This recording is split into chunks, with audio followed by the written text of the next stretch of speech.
Hey there, survivors. Thanks for tuning in to tonight's episode. If you're new here, please consider subscribing. It really helps me keep these stories coming.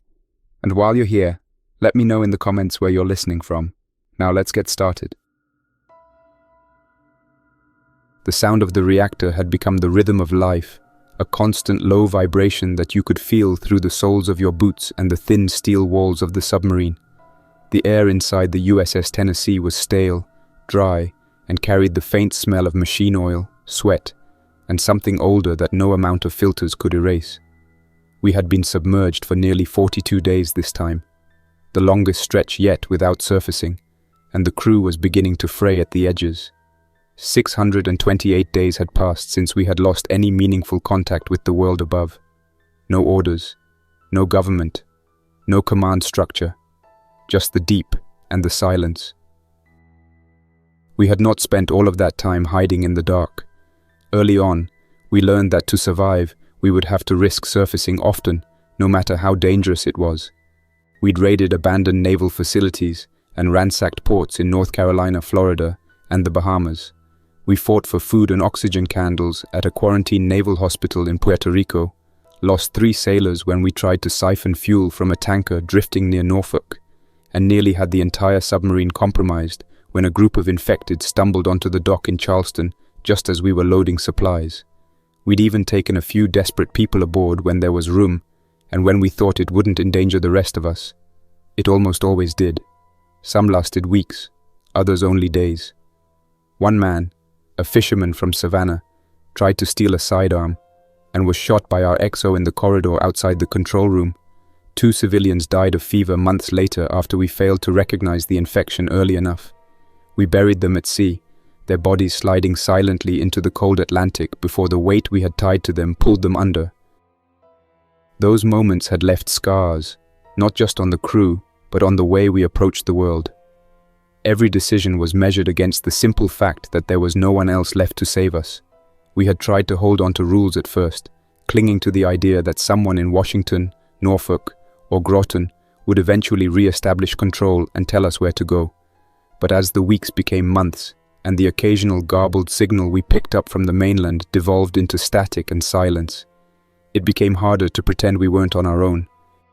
I made my way through the narrow passageways toward the control room, nodding briefly to the men and women I passed in the cramped corridors. Most kept their heads down, busy with whatever tasks I'd assigned to keep the ship functioning, replacing filters, inspecting seals, cleaning weapons, and running drills that seemed more symbolic now than practical. The routine mattered because it was all we had to keep from thinking too much. Lieutenant Blake, my executive officer, had been the one to push hardest for discipline, arguing that if we let the structure break down, the submarine would become nothing more than a steel coffin drifting aimlessly. He wasn't wrong. When I entered the control room, the lighting was dim and the air was heavy. Ensign Kowalski was at the helm, his shoulders tense, eyes fixed on the depth and speed gauges. Chief Petty Officer Griggs was hunched over the navigation table, marking our estimated position somewhere off the Atlantic coast. The sonar operator barely looked up from his console, headphones pressed tight as he listened to the sea. Everyone was tired, the kind of tired that settles into your bones after too long, without sunlight or fresh air. I checked the displays myself, scanning radar, sonar, and communications readouts. Nothing. The ocean was vast and empty, the way it had been for months. We were down to less than 2 weeks of food, and the CO2 scrubbers were overdue for maintenance. We had oxygen candles as backup, but those would only buy us a little more time if the system failed. The nuclear reactor itself could run for years, but the delicate machines that made this floating city livable were wearing out. Chief Delaney in engineering had warned me just the night before that she was cannibalizing parts from one system to keep another running. If we didn't surface soon to find replacements, something critical would fail. I thought of the last time we had been ashore, what was left of Key West, Florida. We had been desperate for food and parts for the oxygen generator.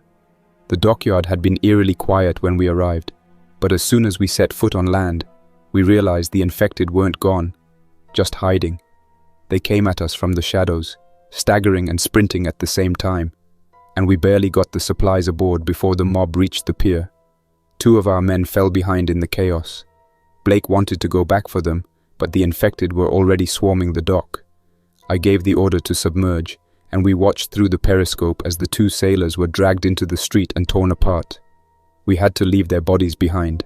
Blake hasn't forgiven me for it, though he'd never say it outright. We hadn't taken any civilians aboard that time. The last group we'd picked up, 4 survivors from the ruins of Jacksonville, had nearly gotten us all killed when one of them concealed a bite. She turned in the middle of the night. 2 of our crew were infected before we even knew what had happened. We lost 4 more in the fight to seal off the compartment and vent it. I'd listened from the control room as the compartment depressurized, and their screams faded into silence. After that, we decided we couldn't risk civilians anymore.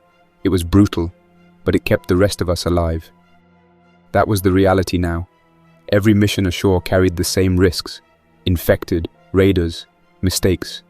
And every time we lost someone, the submarine became just a little quieter, the conversations a little more clipped. Now, with the food running out again, and filters close to failing, I knew we would have to surface soon. The crew knew it too, even if no one said it aloud.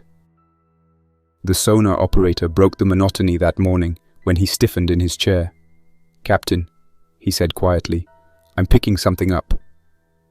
The control room fell silent as he adjusted the controls, isolating the contact. The faint pings reverberated through the water, steady and distant. Range approximately 5,000 yards, bearing 245 relative.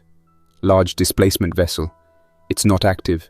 No sonar, no radar emissions. Running silent, same as us. I moved to the console and studied the faint green blip on the screen. It was holding steady, moving through the same waters we occupied, either unaware of us or pretending not to be. Griggs looked up from the navigation table and said what everyone was thinking. It could be one of ours. If it is, that could mean supplies, information, maybe even orders. The hope in his voice was painful to hear. We'd picked up faint signals before. Distorted voices buried in static, call signs that seemed familiar but were too garbled to confirm. Most of the time, they led to nothing but silence or worse. Raiders had learned to use fake distress calls to lure survivors into ambushes. We'd fallen for it once, near the Azores. We wouldn't survive making that mistake again. I ordered the helm to reduce speed and go fully quiet. The hum of the reactor dropped to a whisper, and the usual background noise of the submarine faded until all we could hear was the occasional groan of the hull under pressure. We tracked the contact for hours, watching it cross out of range without changing course. When the sonar screen was blank again, no one spoke. We simply returned to normal operations, each of us pretending the encounter hadn't stirred something we were too afraid to voice. The possibility that we weren't as alone as we believed. That night, I stopped by the communications station. Ensign Harris was scanning frequencies, headphones pressed tight as I entered. He glanced up and shook his head. "Nothing but static," he said, then hesitated. "Except this." He rewound the tape and played it through the speakers. The sound was faint, warped by distance and interference, but I could just make out fragments of a call sign and what sounded like coordinates. "It's the same signal we've been hearing off and on since last year," Harris said. "I think it's coming from the East Coast. Could be automated, could be a trap." I stood there listening long after the recording ended. It was the only human voice I'd heard that day, maybe that week, and I couldn't even tell if it was real. "Log it," I said finally. "We'll revisit it later." I returned to my cabin after midnight and lay awake for hours, staring at the thin metal ceiling inches above my face. The submarine felt more like a tomb than ever. Somewhere out there, another vessel was moving through the same dark waters we were, silent and unseen. The contact we had tracked earlier hadn't made any aggressive moves, but its presence left everyone on edge. The crew knew we were down to our last stretch of food and CO2 scrubbers. If we didn't surface soon, it wouldn't matter if there was another ship out there. We wouldn't live long enough to find it. I finally drifted off around 0400 hours and woke to the dull routine of breakfast in the wardroom. Breakfast was nothing more than a few ration bars, rehydrated eggs, and coffee so bitter it tasted metallic, but it gave us a sense of normality. I went over the supply reports with Blake, the XO, while the rest of the crew filed through in silence, eating quickly before returning to their duties. We had enough food for maybe 9 more days. Oxygen filters good for another week at best. Chief Delaney's latest engineering report confirmed what I already suspected. The oxygen generator's compressor would fail in less than a month if we didn't find parts to replace the bearings and seals she had been cannibalizing. She didn't even need to tell me how serious it was. I could see it in the dark lines under her eyes. We gathered in the control room to decide our next move. Blake argued that we needed to head further south, maybe try Jacksonville or Savannah, but I vetoed it. We'd lost too many people in southern ports already, where infected numbers were higher and where survivor bands had become desperate and violent. My decision was to make for the old naval yard in Norfolk, Virginia. It was a risk. The city had been heavily populated before the collapse, and there was no telling what waited for us there now. But if we could get inside the base's warehouses, we might find the parts and food we needed to buy more time. The crew didn't question the decision out loud, but I saw the doubt in their faces. Norfolk was the heart of the old Navy, and everyone knew it would have been one of the first places overrun when the outbreak hit. I reminded them that we had no better options, then ordered the boat on a northwestern course at reduced speed. We would travel submerged for as long as possible and only surface when the coast was clear. The days that followed were uneventful, which only made the tension worse. The hum of the reactor, the occasional creak of the hull, the flicker of dim lights in the corridors, these became a constant reminder of how fragile our sanctuary was. We kept busy running drills, cleaning weapons, and checking and rechecking the systems we knew would eventually fail. But the monotony wore at everyone. Even the simplest conversations carried an edge. When Kowalski snapped at one of the younger crew members over a navigational error, it almost came to blows before Blake stepped in. By the 6th day of travel, we were in position off the coast of Virginia. The sonar sweep showed no immediate threats. No ships, no submarines, no unusual noise. Through the periscope, the shoreline appeared desolate, the skyline of Norfolk broken and silent in the grey morning light. I gave the order to surface slowly. The ballast tanks vented with a muted roar, and the deck shifted beneath my feet as the submarine rose toward the surface. The hatch opened with a metallic groan, and the first lungful of open air in over a month hit me like a shock. It was damp and cold, carrying the smell of salt and decay. I climbed out onto the conning tower and scanned the horizon with binoculars. The naval yard was less than a mile away, its docks lined with rusting cranes and the skeletal remains of ships abandoned in dry dock. No movement was visible, but I knew better than to trust appearances. We put together a landing team of 12, armed and equipped for a quick run. Each carried a rifle, sidearm, and pack for supplies. Blake would lead the team ashore while I remained on the boat to coordinate from the control room. Before they left, I reminded them that we were here for parts and food only. No unnecessary risks, no detours. If the infected showed up in numbers we couldn't handle, we would abandon the mission and leave. Everyone nodded, but the weight of what we were about to do was obvious. The inflatable boats were lowered silently into the water, and the landing team paddled toward the docks under the cover of darkness. I watched from the periscope, tracking their progress until they disappeared into the shadows of the naval yard. The radio crackled softly in my ear as Blake's voice reported that they were ashore. The first hour passed quietly. They found the warehouse doors locked, but managed to force one open. Inside, they discovered rows of crates filled with food supplies that had likely been abandoned during the initial chaos. Spirits lifted as they loaded the first loads back to the boats. Delaney reported finding an engineering section deeper inside the base, where we might find the compressor parts we needed. The second hour brought trouble. Blake's voice came through the radio, low and urgent. "Captain, we've got movement," he said. "Infected. Maybe a dozen at first, now more. They're coming out of the buildings." I ordered them to pull back immediately, but the team was already fighting. I could hear the rifle fire in the background, short controlled bursts echoing across the water. Through the periscope, faint muzzle flashes lit up the dockside like fireflies. Blake called for backup, but sending more people ashore would only endanger the submarine. I told them to hold their position long enough to get the supplies they could carry, and then fall back to the boats. It took another 40 minutes before I saw the landing team emerge from the shadows, packs laden with food and parts, chased by a growing horde of infected. They fought their way down the dock, firing and reloading as they moved. 2 of the crew went down, and the rest had to leave them behind.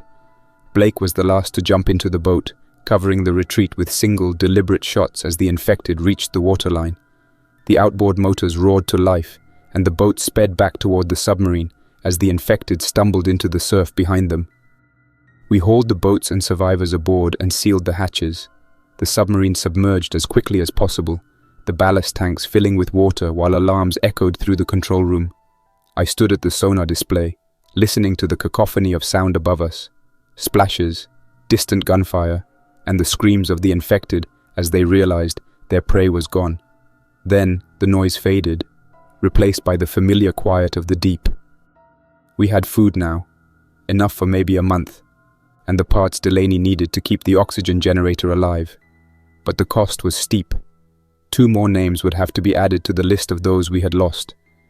Blake returned to the control room with blood on his uniform, his expression blank. He reported the mission complete in the same voice he might have used to announce a successful drill, then went to his cabin without another word. Later that night, I sat alone in the wardroom with a cup of coffee and the inventory reports. We had bought ourselves time, but time was all it was. We would be back in the same position in another 30 to 40 days, forced to surface again, forced to gamble lives for the sake of survival. The pattern was becoming unbearable, and I knew the crew felt the same. As I stared at the reports, Harris entered with a sheet of paper in his hand. He said they'd picked up the signal again while we were submerged. This time it was stronger, clearer. A voice was repeating a call sign we almost recognized, along with coordinates that pointed to somewhere further south. It was the same transmission we had been intercepting for over a year, but the clarity was new. I took the paper from Harris and read the coordinates twice before setting it down on the table. If it was real, if someone else was still out there, it could change everything. But it could just as easily be another trap, a lure to bring us into range of raiders who would kill us for the submarine. I told Harris to log it and continue monitoring.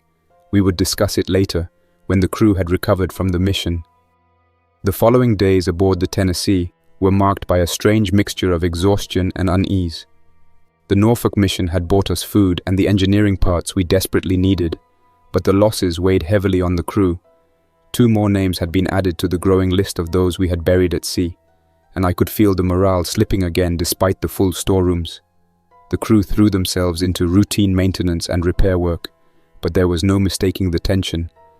Every corridor conversation carried an edge. Every glance lingered a little too long, as if each person was silently wondering how much longer we could keep this going. Chief Delaney had been the most direct about it. She cornered me in engineering on the second day after Norfolk with grease on her face and a set of ruined bearings in her hand. She didn't waste time with pleasantries. The oxygen generator's compressor, the same system we had scavenged parts for in Key West and Charleston, was failing again. The bearings were stripped, the seals corroded, and the stopgap repairs we had been making were no longer enough. We had bought ourselves 30 days at most before the entire system failed, maybe less if another part gave out under the stress.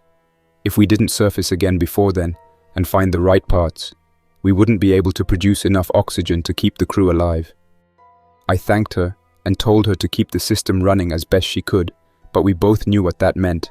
Another surface mission, another roll of the dice. She asked where we would go, and I told her the truth. I didn't know yet. That uncertainty bled into everything else. Blake, my XO, had started pressing harder for us to find a permanent place ashore. Somewhere defensible where we could set up a real base instead of endlessly returning to the same cycle of scavenging and retreating beneath the waves.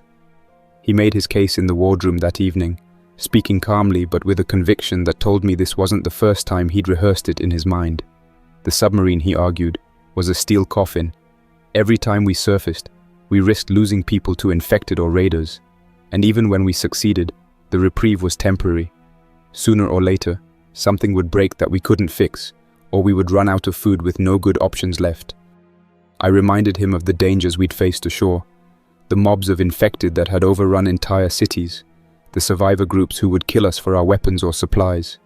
We had scouted dozens of potential locations over the past year, and none of them had been viable for more than a few days at a time. Blake countered that the Tennessee wasn't viable either. not in the long term, and that if we didn't make a decision soon, we would find ourselves forced to abandon ship in a crisis. I told him the conversation was over and that we would continue to operate as we had been. He didn't push me further, but I could see in his face that the argument wasn't finished, only postponed. 2 nights later, Harris called me to the communications room. The signal had played again, this time stronger and clearer.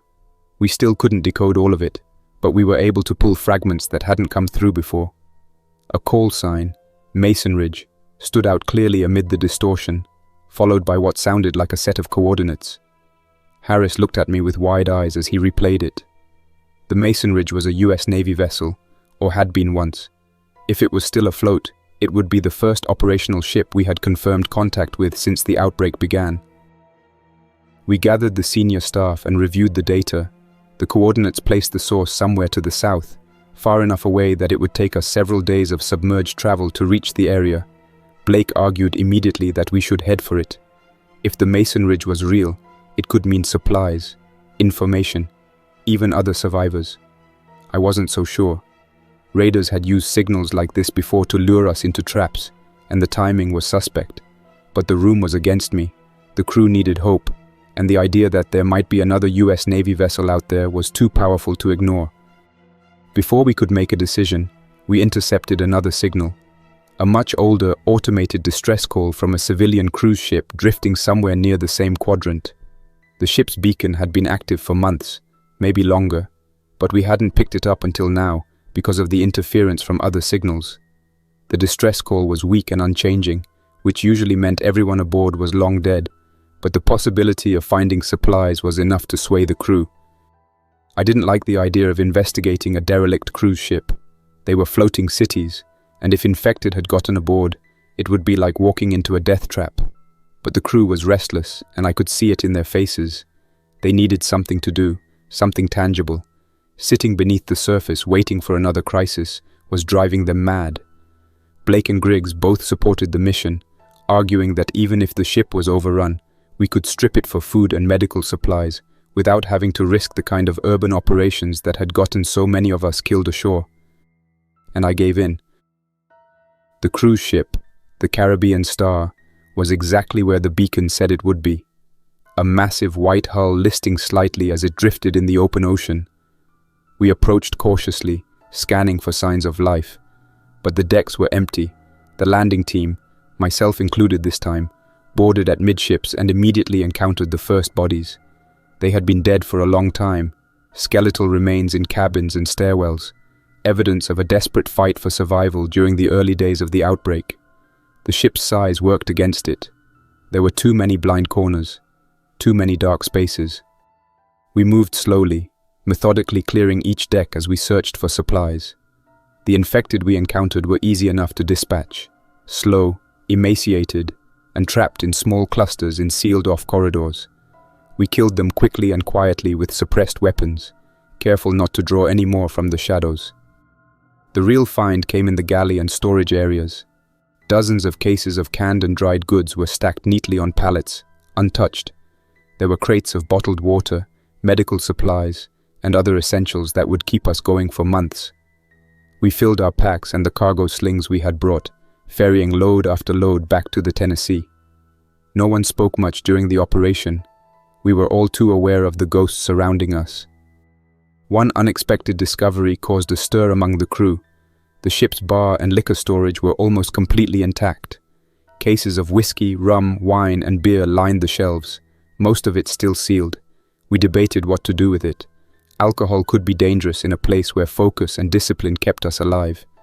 But in the end, I allowed it to be brought aboard, not for daily consumption, but for controlled use during evening meals when the crew was off duty.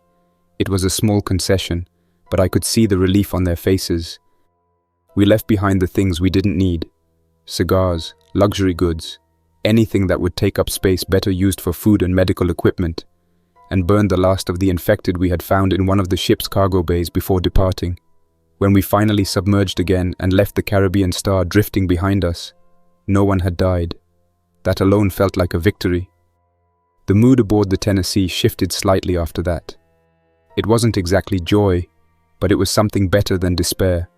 The evening we allowed the first bottles of wine to be opened, the crew lingered longer at dinner than they had in months, talking and laughing in a subdued way that reminded me of what we had once been before the world collapsed. But I couldn't let myself be lulled by it. The Masonridge's signal was still out there, and now we had proof that it was a US Navy vessel. That fact gnawed at me in the quiet hours, long after the crew had gone to sleep. If it was real, it could change everything. If it wasn't, we were heading straight into a trap that could end us.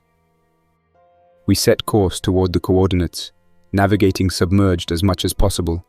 The Tennessee moved quietly through the depths, the hum of the reactor and the occasional groan of the hull, the only sounds that broke the silence. The Atlantic was vast, but we were heading into some of the most dangerous waters we had left, the old shipping lanes near what used to be major ports along the eastern seaboard. Before the outbreak, these waters had been teeming with commercial vessels, ferries, fishing boats, and cruise ships. Now, they were graveyards, scattered with rusting hulks, many of them still drifting.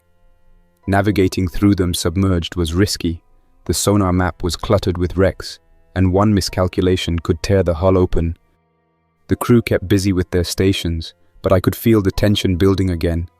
We had enjoyed a brief respite after the cruise ship mission, but now that hope had shifted to apprehension. No one wanted to talk about it openly, yet I knew everyone was thinking the same thing.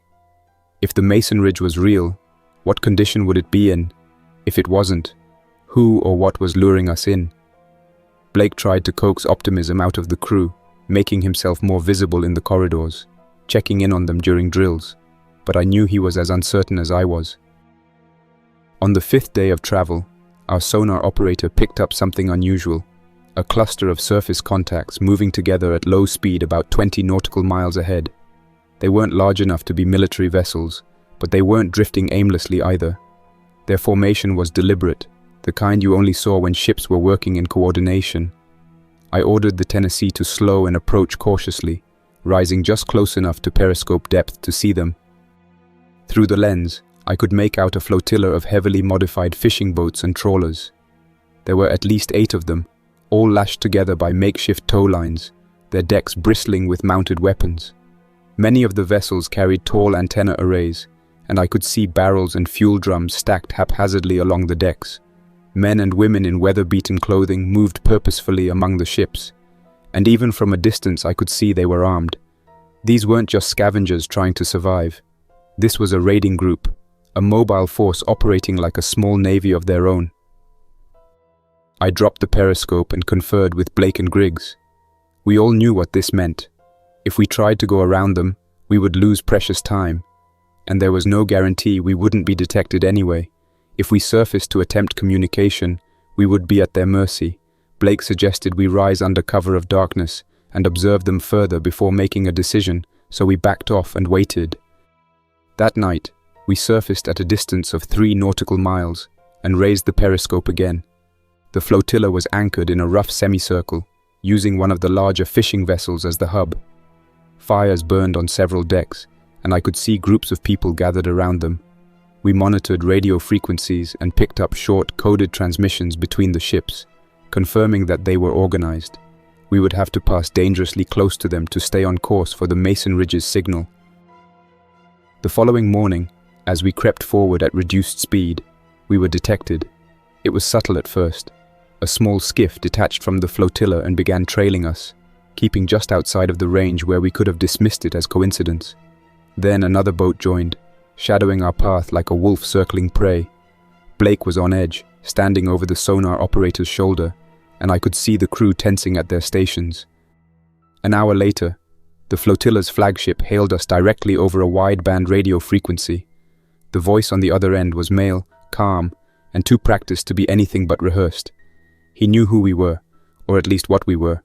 He described the Tennessee in enough detail that we knew they had been tracking us for some time. He said they wanted to talk, that we had resources they could use and that they were willing to trade. I didn't respond at first, but the man kept talking, laying out his demands in a voice that betrayed no emotion. They wanted weapons, ammunition, and fuel. If we didn't comply, they would force us to. He said it as if he was reciting a list, and I had no doubt he was capable of following through. The crew watched me as I listened to the voice, weighing our options. We could surface and try to negotiate, but that would expose us. We could dive deeper and try to slip away, but if they had sonar buoys or depth charges, we could find ourselves trapped. Blake leaned in and told me we should break contact and leave the area immediately. I agreed, but it wasn't going to be that simple. I ordered the Tennessee to dive and increase speed gradually, using the wreck-strewn seabed to mask our movement. The raiders must have realized what we were doing because their radio transmissions became sharper, more urgent. Minutes later, we detected a series of small explosions in the water above us. Depth charges, crude but effective. The Tennessee shuddered as one detonated close enough to rattle the hull. Delaney's voice came over the intercom from engineering, reporting minor damage to the ballast system. Nothing catastrophic, but another close hit could be worse. I told her to hold the line as we maneuvered through the wrecks, using every ounce of training we had left. The sonar operator called out bearings as the raiders closed in, but our smaller profile and deeper dive gave us a chance. After 2 hours of tense cat and mouse, we finally lost them. The sonar screen was clear, and no more explosions disturbed the water. The crew released a collective breath, though no one said anything out loud. I ordered the Tennessee back to a safer depth, and we began repairs immediately. The damage was manageable, but the encounter left everyone shaken. If we had surfaced and tried to negotiate, they would have taken everything from us, maybe even the submarine itself. The fact that such groups existed, organized, armed, and capable, was a sobering reminder of what the world had become. Blake approached me later that evening in the wardroom. He didn't say I had made the right call, but the fact that he didn't argue said enough. He knew as well as I did that the raiders would have stripped us to the bone. Instead, we had slipped away with only minor damage, though we had burned through more fuel than I wanted. We patched the ballast system as best we could and continued toward the coordinates, but I could see the impact the encounter had on the crew. They were quieter now, more withdrawn. It wasn't just the close call, it was the realization that even out here, far from land, there were people willing to kill us for what we carried. The submarine had always felt like a sanctuary, a mobile fortress that kept the outside world at bay, but now that illusion had cracked. Even with the ocean around us, we weren't beyond reach. The repairs Delaney's team had made to the ballast system didn't hold.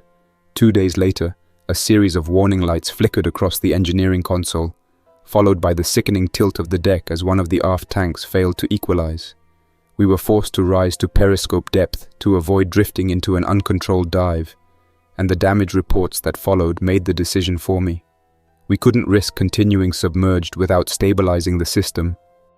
I ordered us to find a place to surface and conduct repairs, somewhere remote enough that we could work without drawing attention.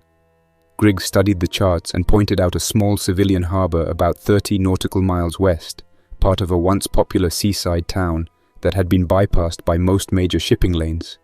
If it hadn't been hit hard during the outbreak, the warehouses near the docks might still contain the supplies we desperately needed: oxygen canisters, food, tools, and maybe spare parts we could repurpose. We approached the harbor under cover of darkness, surfacing slowly as I scanned the coastline through the periscope. The town beyond the docks was eerily still, its buildings silhouetted against a pale moonlight. No fires, no movement, just quiet streets and the faint outlines of fishing boats bobbing on their moorings. I ordered the crew to stand by while we made a cautious landing. The landing team consisted of 12, heavily armed and carrying enough equipment to haul supplies back to the Tennessee. I joined them this time, unwilling to delegate what could easily turn into another disaster.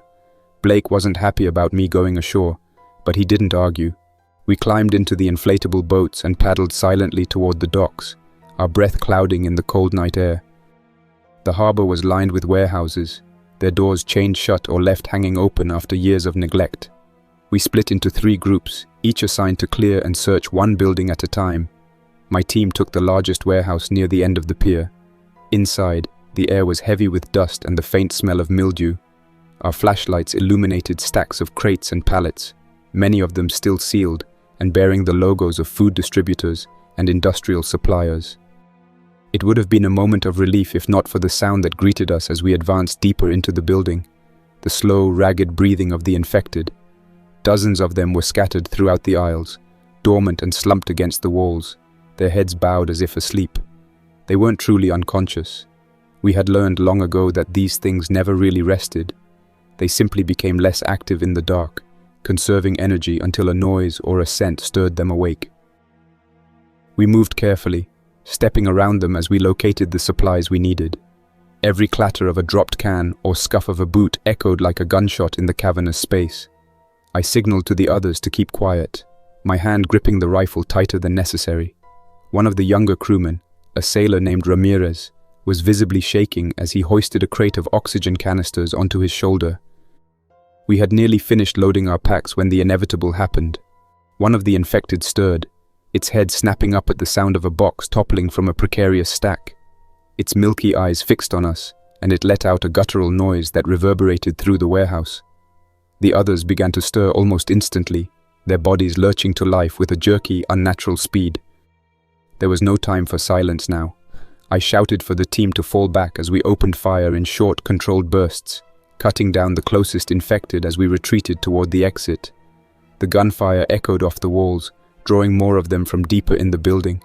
Ramirez stumbled under the weight of his crate and nearly went down before another crewman grabbed his arm and dragged him toward the door.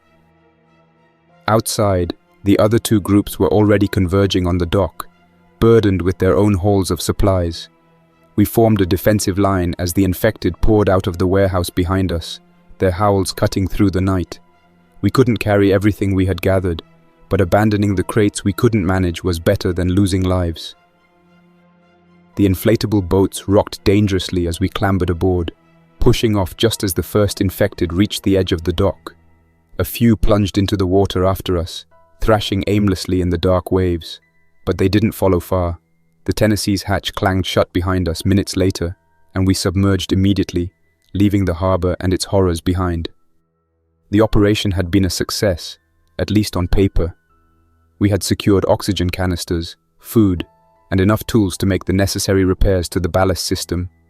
No one was left behind this time, and for that I was grateful.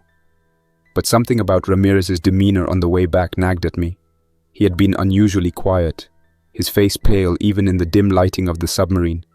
He insisted he was just shaken from the close call in the warehouse, but I had seen the way he kept his arm tucked close to his body, the sleeve of his jacket pulled down tighter than usual. I considered ordering a full inspection, but with everyone exhausted and on edge, I held off. We had protocols for what to do if someone was bitten, but those protocols were brutal. Anyone showing signs of infection was quarantined immediately, and if there was any doubt about their status, we didn't hesitate. Ramirez knew this as well as anyone, and if he was hiding something, it was because he feared what would happen next. Delaney and her team worked around the clock once we submerged, using the tools and parts we had scavenged to repair the ballast system properly this time. It took 3 days of near-constant labor, but by the end of it, the Tennessee was operational again. We had bought ourselves more time, though not much. The oxygen generator was still a ticking time bomb, and the food we had taken from the warehouse would last us another month at most. The Masonridge's signal continued to play intermittently during that time, growing slightly stronger as we moved closer to its origin. Each time I heard it, I felt the weight of our decisions pressing down harder. We were navigating through waters that were no longer ours, surrounded by enemies both living and dead, all for the hope that another US Navy vessel might be out there waiting. Ramirez had been under quiet observation for days. Blake and I had agreed that if there were any signs of illness, we would act immediately, but neither of us could deny that the man was becoming more withdrawn by the hour. He avoided eye contact with the rest of the crew, ate his meals quickly and alone, and volunteered for every repair duty he could get just to stay away from others. When questioned about his behavior, he brushed it off as stress, but I could see the anxiety in his face. I knew that if we confronted him directly, it might push him into a panic, and panic in a steel tube hundreds of feet below the surface was the last thing we needed. It was Delaney who finally brought her concerns to me in the control room, late in the evening of our 3rd day after repairs. She said one of her engineers had spotted Ramirez with blood on the cuff of his sleeve, fresh enough that it couldn't have been from Norfolk or the last surface run. When asked about it, he claimed he'd cut himself on a jagged piece of metal in the ballast compartment. She hadn't believed him. Neither did I. We couldn't ignore it any longer. I ordered Blake to quietly detain Ramirez and escort him to quarantine. The process was usually calm and methodical, but nothing about this situation was calm. Ramirez knew what was happening the moment Blake and two others approached him in the forward crew berthing. He fought violently, lashing out with a utility knife he must have concealed in his boot. One of the men was slashed badly across the forearm before they could disarm him, and the other took a blow to the face that sent him crashing into a bulkhead. The struggle spilled into the passageway, drawing the attention of half the forward section. I arrived just as they managed to subdue him, his wrists pinned behind his back while he kicked and cursed. Blood dripped onto the deck from the wounded sailor's arm, and I saw the fear in everyone's faces. We all knew what had to be done, but Ramirez wasn't giving us a chance to do it cleanly. He screamed that he wasn't infected, that we were condemning him for nothing, and a small part of me wanted to believe him. But I couldn't. We started moving him toward the quarantine compartment, but he managed to twist free, slamming his shoulder into Blake's chest and sending him sprawling. He bolted down the passageway, striking another crewman in the process. The corridor became chaos as people scrambled to get out of his way. I chased after him with two others, trying to cut him off before he reached the aft engineering section. He was fast and desperate, and I could hear him breathing raggedly as he turned the corner ahead of us.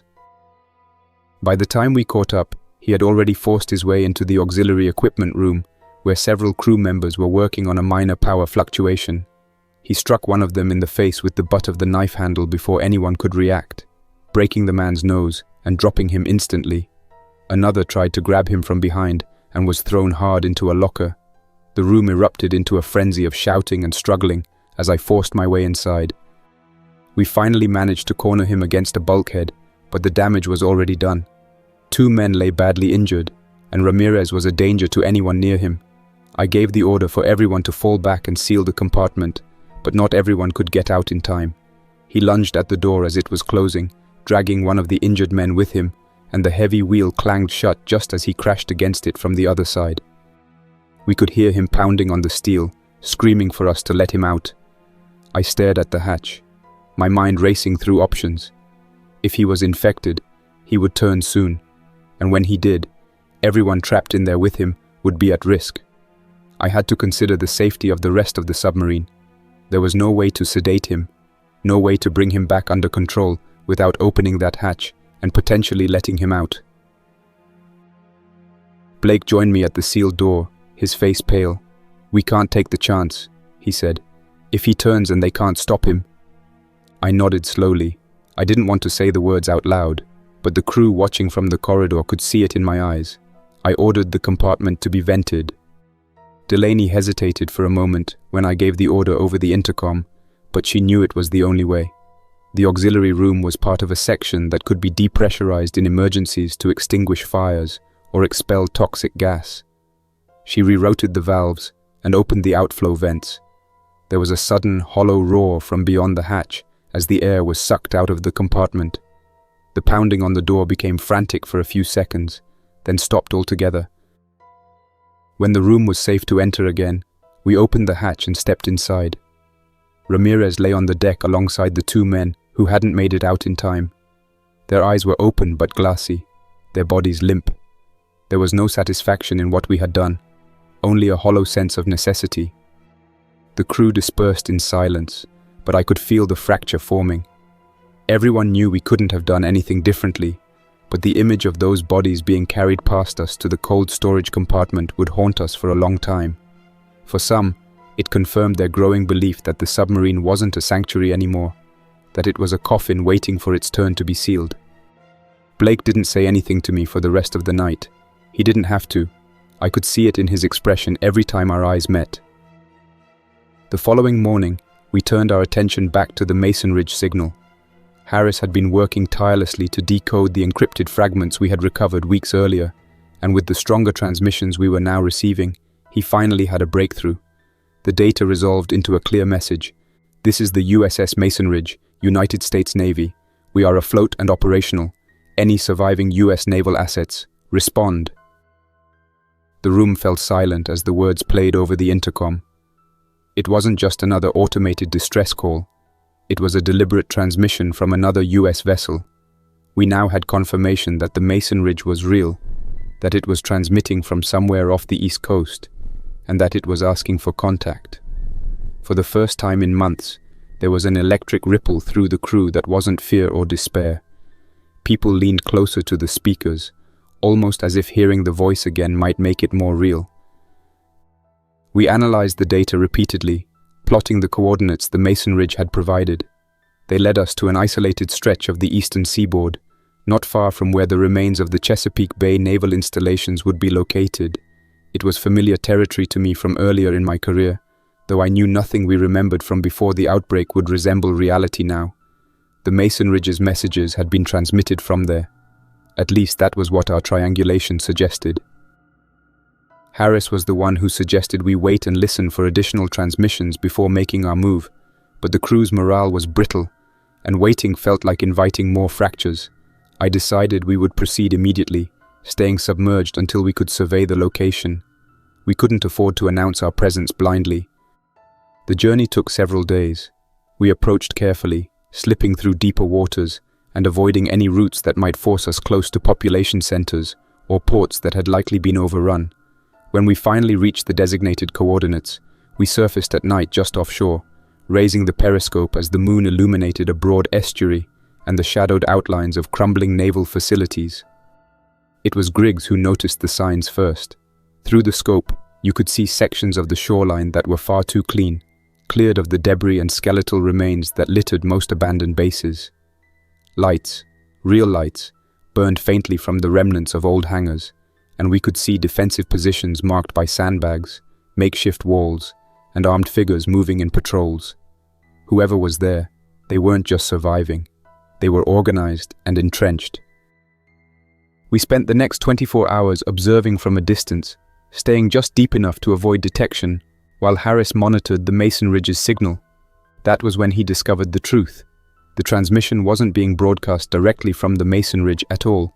It was being routed through a relay system that someone had constructed at the base. They had likely intercepted the original messages and were now rebroadcasting them at intervals to lure in survivors or assets they wanted to capture. The realization was like a cold weight in my chest. This wasn't the Masonridge. We weren't heading toward an Allied vessel. We had followed a signal that had been redirected by someone who was using it as bait. I called a meeting of the senior staff. Blake was livid. He slammed his fist against the wardroom table as he pointed at the coordinates on the map. "We've been walking into a trap the entire time," he said. Delaney was quieter, but the anger in her voice was unmistakable. "We have no idea who these people are or what they want," she said, "but I can promise you this. No one sets up an operation like that unless they're hunting for something." We debated withdrawing immediately, heading for open water and abandoning the site altogether. But Griggs pointed out that we couldn't stay submerged indefinitely. Our supplies wouldn't last forever, and if there was a chance that the Masonridge was still out there, we couldn't ignore any opportunity to learn more about its true location. We decided to make contact, though not on their terms. Using one of the inflatable boats, I led a small team ashore under the cover of darkness, leaving the Tennessee submerged and positioned far enough offshore that we could escape if things went bad. We moved through the marshes carefully, taking in the scale of the fortified camp. The survivor group that had taken over the old base was larger than I expected. There were at least 100 people inside the perimeter, many of them armed, and the defenses were substantial. Chain-link fences had been reinforced with steel plating, and we saw watchtowers made from repurposed scaffolding, each manned by men and women with rifles. These weren't desperate survivors scraping by. They were a militia, and they had turned the base into their stronghold. We were spotted almost immediately. Searchlights swept the marshes, and a squad intercepted us before we could get close to the main gate. They were well armed and clearly experienced, and they made it clear we were not the first strangers to arrive at their doorstep. We were blindfolded and led inside the compound, where the leader of the militia was waiting. His name was Carter, a former Marine by the way he carried himself, though I doubted he had been anything more than a sergeant at most. He was broad-shouldered, his uniform a patchwork of old military gear and scavenged armor. Carter greeted us with a practiced politeness that didn't mask the calculation in his eyes. He already knew about the Tennessee. They had been tracking us for days, using spotters and a network of scouts positioned along the waterways. Carter didn't bother to deny it. He wanted the submarine, and he wanted its payload. He talked about safe harbor, about how we could bring our crew ashore and live under the protection of his militia, but his terms were clear. We would hand over the Tennessee and its nuclear missiles in exchange for a place in their hierarchy. I listened to his speech, stalling for time while I weighed our options. Carter had the numbers, and the defenses of the base would make any direct assault suicidal. But I didn't trust him. The way he spoke about the submarine wasn't the language of someone who wanted to use it for deterrence or defense. He saw it as a bargaining chip, a weapon he could wield to consolidate his power. Once we gave it up, there would be no reason to keep us alive. I told him I would need time to consider his offer, that I couldn't simply hand over a nuclear submarine without consulting my crew. He gave me 24 hours and made it clear that if we tried to leave without his permission, we would be hunted down. I was escorted back to the inflatable boat with my team, my mind racing the entire way. When we returned to the Tennessee and submerged again, I called another meeting. The crew was divided. Some believed we should accept Carter's offer. The submarine had become a burden to them, a symbol of isolation and constant danger. The thought of living in a fortified settlement, even under someone like Carter, was tempting. Others, including Blake and Delaney, argued that we would be surrendering ourselves to a man who would use us as leverage and discard us the moment we were no longer useful. I knew they were right, but I couldn't see a way out that didn't cost us lives. Carter's militia had more people, more firepower, and the advantage of a fortified position. If we tried to flee, they would come after us, and if we tried to fight, we would be cut down before we could even reach the gates. For the first time in many months, I felt truly boxed in. The submarine had always given us mobility and control. Now we were moored offshore in enemy territory, and every option seemed like suicide. The crew could feel my hesitation, and that was dangerous. On the second day after our meeting with Carter, rumors began to spread in the mess hall and the berthing compartments. Some of the crew argued that Carter's offer was our only chance for survival.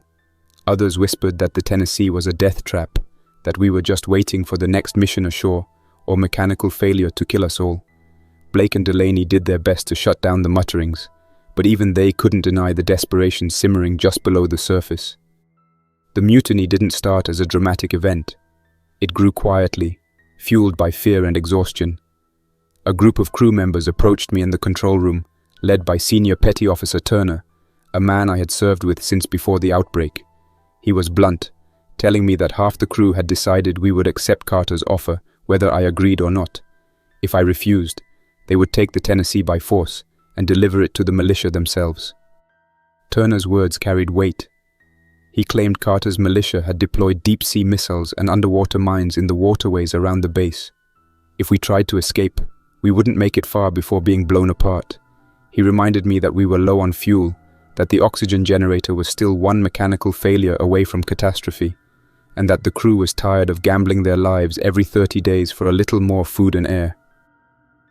I looked around the control room and saw the faces of the men and women who had once trusted me without question. Some of them wouldn't meet my eyes. Others stared back, their expressions hard, as if daring me to challenge them. Blake tensed beside me, but I placed a hand on his shoulder before he could speak. This wasn't a fight we could win by force. Not yet. I told Turner and his group that I would go along with their decision, but that there would need to be conditions. We couldn't simply hand over the Tennessee without guarantees. I insisted that Carter had to meet me personally and agree to terms. Full integration of our crew into the militia's structure, equal status and authority, and the right to keep some of our weapons.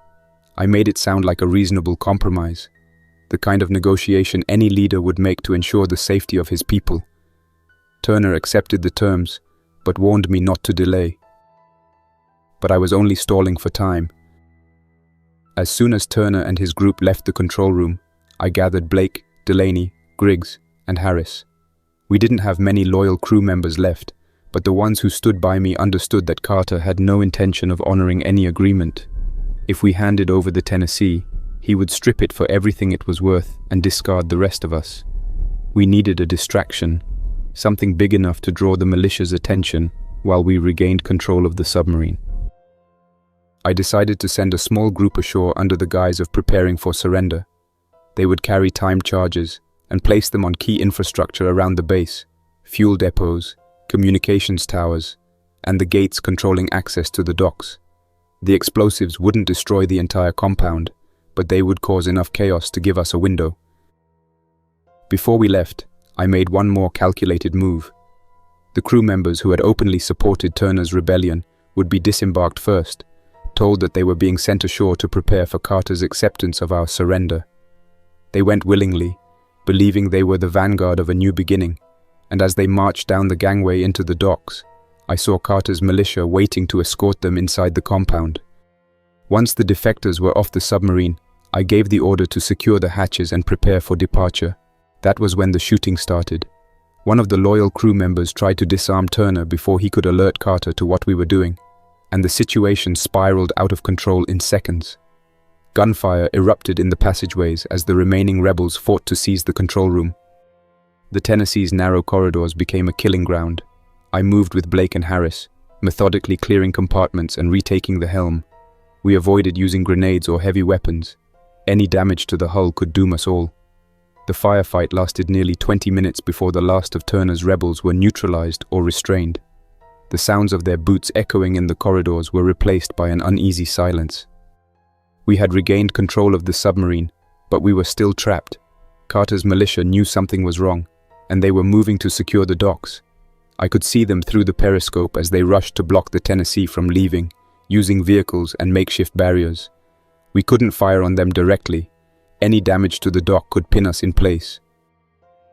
Then the first explosion ripped through the compound. The team I had sent ashore had completed their mission. The timed charges detonated in quick succession, engulfing the communications tower and fuel depots in flames.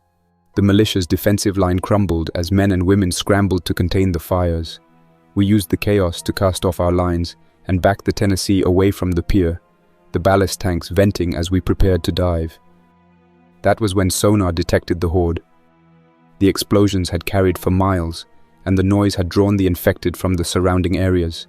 The sonar operator called out the contacts as they appeared on his screen. Dozens at first, then hundreds, moving through the marshes and across the ruined outskirts of the old naval base. Carter's militia didn't see them coming until it was too late. I watched through the periscope as the first infected crashed against the gates, climbing over the sandbags and fencing. Gunfire erupted from the watchtowers, but the militia's rifles were nothing against the sheer numbers pressing in on all sides. Within minutes, the perimeter was overrun. We were still close enough to be in danger ourselves.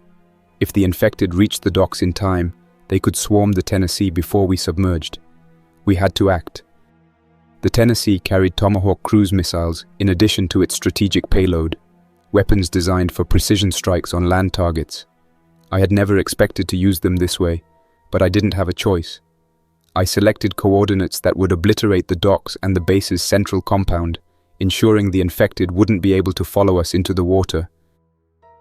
The fire control officer stood stiffly at his console, awaiting my order, his finger hovering near the firing switch. Every man and woman in the control room watched me, their faces pale and hollow, understanding exactly what this meant. With a single command, I was condemning everyone at that base, the militia, our defectors, anyone unlucky enough to still be inside, to fire. There was no alternative left, no path that could guarantee the safety of my crew without sacrifice. "Fire," I said, my voice steady but flat. The deck thrummed beneath our boots as the missile hatches opened and the Tomahawks streaked from their tubes, rising out of the water with a low, distant roar that reverberated through the hull. We dove immediately, pushing deeper into the cold Atlantic as the weapons sped toward their targets. The control room lights dimmed for a fraction of a second as the power surged, and then silence. The explosions came less than a minute later, violent enough that even at depth, the shockwave slammed into the Tennessee like a physical blow. The submarine rocked sharply to port, bulkheads groaning as lockers rattled loose and the overhead lighting flickered. Several crew members were thrown from their stations. Water sprayed from a ruptured pipe near the aft compartment, and alarms began screaming from the engineering console. "Depth holding steady," Griggs called out, clutching the navigation table as he righted himself. No hull breach detected, but we've taken damage to the forward ballast control system. Delaney was already on the intercom, shouting instructions to her engineering team as they scrambled to contain the leaks. We didn't dare surface to assess the damage. Any delay now could cost us everything. I ordered the Tennessee to level off and maintain silent running while we waited for the blast echoes to fade. Through the periscope, I caught a fleeting glimpse of the devastation we had unleashed. The docks were gone, obliterated in the rolling inferno that consumed the base. The infected who had swarmed the perimeter were nothing but dark shapes writhing in the flames before collapsing. The watchtowers and sandbag fortifications Carter's militia had so painstakingly built were reduced to smoking debris. We had wiped them all out in a matter of seconds. No one celebrated. There was no victory in what we had done, only a grim understanding that we had survived by erasing another pocket of humanity from the map. The faces of those we had disembarked, the defectors who had believed Carter's promises, haunted me as I lowered the periscope. There would be no recovering from this. The Tennessee remained at depth for hours as Delaney's team worked to patch the forward ballast controls. The shockwave had bent one of the actuator linkages and cracked a seal on the compressed air line. Without a proper repair facility, all we could do was reinforce it with spare metal plates and hope it held. The constant vibration of the hull made it clear how fragile our situation had become. We had lost more than equipment. The crew's morale had sunk lower than I had ever seen it. Even those who had supported my decision to fire the Tomahawks now looked at me with a mixture of fear and resentment, as though they were wondering when they would become the next expendable variable. Blake tried to rally them, but I could tell the strain was wearing on him as well. His loyalty had never wavered, yet the events of the last week had left him visibly worn, the sharpness in his voice dulled by fatigue. Supplies were another concern. We had burned through a significant amount of fuel during the skirmishes and evasions leading up to the strike, and the food we had scavenged from the cruise ship was running low. With fewer crew left to feed, we might stretch it another 3 weeks, but the margin for error was shrinking by the day. Harris approached me in the control room the following morning with the first piece of good news we'd had in days. He had finally finished decoding the backlog of data we had been intercepting from the Masonridge. The final transmissions weren't just pleas for contact. They contained a current bearing and last known location, transmitted shortly before the signal had been hijacked and redirected by Carter's people. The Masonridge had last reported its position further up the coast, near the remnants of what used to be the Delaware Bay approaches. That was at least 2 days of submerged travel, maybe longer if we kept to deep channels and avoided known hazards. There was no way to know if the Masonridge was still there, or if the coordinates would lead us into another ambush, but it was the only lead we had left. I gathered the remaining senior staff and laid out the plan. We would repair the ballast system as best we could, conserve fuel, and head north toward the Masonridge's last known position. There would be no more detours, no more scavenging runs, unless absolutely necessary. Every decision from this point forward had to be focused on reaching that location before our resources ran out. There was little argument. The crew needed a goal, something that felt bigger than simple survival. Even Delaney, who rarely spoke up in meetings, nodded in agreement. She knew as well as I did that the Tennessee couldn't sustain us much longer. Before we left the area entirely, I raised the periscope one last time and scanned the smoking ruins of the naval bunker. The flames had died down to embers, the last traces of the militia's stronghold swallowed by black water and ash. The infected were gone, burned or drowned in the chaos we had unleashed. We had erased the entire settlement from existence. And for what? That thought sat heavy in my mind as the Tennessee slowly drifted away from the coast, its engines laboring and its hull creaking with every adjustment in depth. We had survived, but it felt like survival was all we had left. Our systems were in worse shape than I'd admitted to the crew. The forward ballast repair hadn't held completely, forcing us to constantly adjust trim to maintain level depth. Delaney and her engineering team were working around the clock, scavenging whatever spare metal and pipe they could from non-critical systems just to keep us functional. But the Tennessee was slowly bleeding out. We were limping north, one patch away from catastrophic failure. The atmosphere aboard the submarine was one of quiet resignation. We had fewer than 50 people left, and each face carried the same tired, haunted look. Meals were silent affairs, rationed more strictly than ever, with little more than reheated canned food or dehydrated rations. Sleep cycles were broken by maintenance drills and alarms from failing equipment. Every time the hull groaned under the immense pressure, you could feel the crew stiffen, waiting for the sound of a fatal breach that never came. We moved as quietly as possible, hugging deeper waters to avoid detection, though by then I wasn't sure who might even be out there to detect us. The sonar operator, Ensign Vance, had become withdrawn after the events at the bunker. He barely spoke except to report contacts, most of which were false positives caused by debris or wrecks drifting in the currents. On the evening of our 6th day north, his voice suddenly cut through the control room with a tension I hadn't heard in weeks. "Multiple pings," he said, hunched over the console. "Bearing 320 relative, closing range, at least a dozen contacts, maybe more." The control room immediately went on edge. I moved to Vance's station and studied the display myself. The returns were scattered but deliberate, moving in a loose formation that didn't match the chaotic drifting of wreckage. Blake was at my shoulder, his voice low. "It's them," he said. "Carter's people must have had other boats. They're hunting us." I ordered silent running and took us deeper, hoping the ballast system would hold. The Tennessee's lights dimmed to conserve power, and the only sounds were the slow hum of the reactor and the creak of the hull as we descended. The pings continued, growing stronger with each pass. At one point we thought we heard distant propeller noise through the water, and I had to grip the edge of the chart table to keep my hands from shaking. Then, as suddenly as it had begun, the sonar screen cleared. The pings faded into static, replaced by the familiar void of the deep. We sat in silence, waiting for them to return, when Harris's voice came from the comm station. "Captain, you need to hear this," he said. The speakers crackled, and then a voice, clear and deliberate, filled the control room. "This is the USS Masonridge, United States Navy. We are afloat and operational. Any surviving US naval assets, respond." For a moment, no one moved. The crew exchanged disbelieving glances, as though they were afraid that speaking would cause the voice to vanish. Blake leaned forward, his eyes locked on me, silently asking for permission. I nodded. Harris keyed the transmitter and sent out our call sign, followed by our coordinates and current status. We held our breath as the signal was relayed through the antiquated equipment, the faint hiss of static filling the room as we waited for a reply. Seconds stretched into agonizing minutes. I could feel every pair of eyes on me, waiting for me to tell them what would happen next, but I had no answer. Finally, the speakers came alive again. "This is Masonridge Actual," the voice said. "We copy your transmission. Confirmed reception of your coordinates. We are still operational and gathering survivors on the Atlantic coast. Can you maintain position?" Relief rippled through the control room, but it was tempered by the knowledge that this changed everything.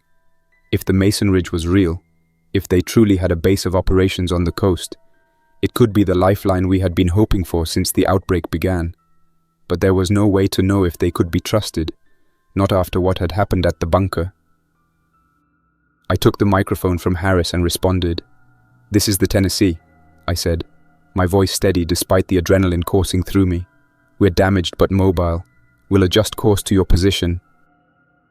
The Masonridge acknowledged and provided updated coordinates. The transmission ended without further explanation, leaving us with more questions than answers. The crew immediately began making preparations to change course, their energy transformed by the possibility of rescue, or at least some semblance of purpose. For the first time in weeks, I saw hope in their faces. As we set the new heading, I remained in the control room, staring at the glowing dot on the chart that marked the Masonridge's last known location. We had risked everything to follow this signal, and I couldn't help but wonder if we were walking into another trap. Carter's militia had used the Masonridge's transmissions as bait, and there was no guarantee that whoever was on the other end now wasn't doing the same. But we had no other choice. The Tennessee was failing, and our supplies would not last much longer. We would have to trust that the Masonridge was what it claimed to be, even if trust was a luxury we could no longer afford. Blake joined me at the navigation table as we plotted the final leg of the journey. "If this is real," he said quietly, "it could change everything." I didn't answer immediately. I stared at the glowing lines on the chart, thinking about the lives we had lost and the decisions that had brought us here. "If it's real," I finally said, "then maybe we still have a chance." The Tennessee adjusted course, its engines straining as we turned toward the Masonridge's coordinates. The crew worked with quiet determination, each person aware that this could be the last journey we ever made. Whether the Masonridge would still be alive when we arrived, or whether it could even be trusted, remained unknown. But for the first time in what felt like forever, we were heading towards something, instead of running from it. That's all for now. Thanks for listening. If you enjoyed this story, don't forget to like and subscribe for more unsettling creepypastas. Your support keeps my channel alive. Until next time, stay quiet, stay vigilant, and trust nothing, not even the silence.